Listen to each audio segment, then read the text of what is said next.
توی سریال فرام ما بازیگری داشتیم به اسم پگاه غفوری، یک بازیگر ایرانی الاصل که خیلی مورد توجه قرار گرفت و همه خیلی شاید مثلا به خاطر پگاه غفوری اولین بار اسم فرام شنیدن. حالا میایم بریم ببینیم که توی هالیوود دیگه چه بازیگر ایرانی تا حالا فعالیت کردن. این ویدیو قسمت اول از این مجموعه ویدیو، به خاطر اینکه خیلی اسم زیاد شد من چند قسمتش کردم. با یارا شهیدی شروع کنم. بازیگر سریالی بلکیش و گرونیش، پدرش افشین شهیدی یه مرد ایرانیه و مادرش یک آمریکایی. سپید معافی از پدر و مادر ایرانی توی آلمان به دنیا آمد و بعد به آمریکا آمد. توی سریال‌هایی مثل ال وورد جنریشنز، دی دوس، کلاس آف 09 و دپیت بازی کرده که به خاطر دپیت کاندید امی شده امسال و احتمال بردنش هست که خیلی جالبه. اولین خاورمیانه‌ایه که برای این جایزه کاندید میشه.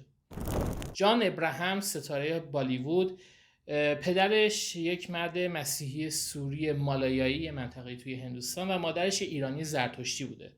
جان ابراهیم که از بزرگترین ستاره‌های بالیووده.